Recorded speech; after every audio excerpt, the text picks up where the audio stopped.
Today is the deadline for Israel withdrawing from South Lebanon, according to the Lebanon-Israel ceasefire deal. But Israel and the U.S. say it may not fully happen. Middle East correspondent Jodie Cohen explains why. Good morning, Jodie. Good morning, John Krisha. Good morning to everyone watching. Israel has reportedly finished pulling out of the border villages as residents there are set to return and as the Lebanese armed forces are moving in. And that's to prevent the Hezbollah terror group taking up positions there. However, the Israel Defense Forces have said that they must stay in 5 strategic positions on hills and located near Israeli communities. The positions are not in built-up areas of Lebanon, but the UN has said that this is in violation of the agreement. However, the Trump administration has agreed with Israel's assessment. I spoke with Colonel Miri, a counter-terrorism expert and former advisor in the Prime Minister's office. Israel is redeploying its military forces today along the Israeli-Lebanese border. Israel has decided to keep 5 strategic topographical points. Why has the Israeli military done so? Because the Israeli communities, over 40, are right on the border. Because Hezbollah is still trying both to redeploy, to rearm, to rebase itself in these areas that Israel has been very effective at destroying their capabilities over the last year. That's why we're keeping those 5 topographical points.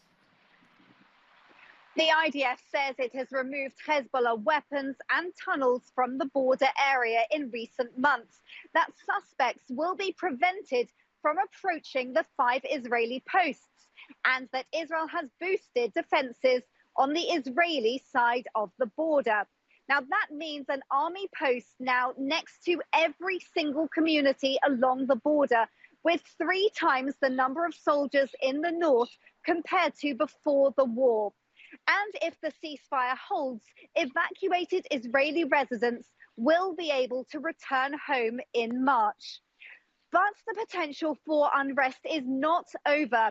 Israel's Defense Minister Katz has said the IDF will enforce against Hezbollah violations, and Foreign Minister Saar told visiting senators there is an intensified Iranian effort to smuggle money to Hezbollah.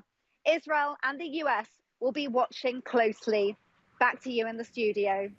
I'm glad you mentioned Iran because they're still sponsoring terrorism, hence Hezbollah.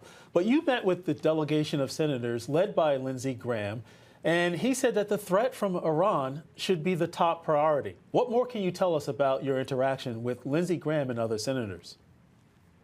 Absolutely. Senator Graham was very clear that this should be the top priority. And he talked about Iran's support for terrorism across the region. And that really underlines why the IDF is saying that they have to remain vigilant when it comes to South Lebanon. Now, Graham also said that he believes that Iran is accelerating its efforts towards getting a nuclear weapon. And he urged the Trump administration to put negotiations on the clock.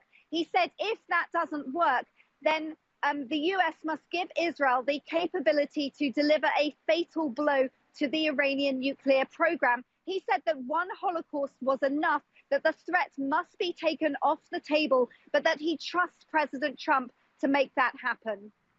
Exactly, Jodie. And I guess this is like a common theme for this show today. Anyone speaking against Israel needs to be quiet if they're not saying anything against Iran. Thanks so much, Jodie. Thank you.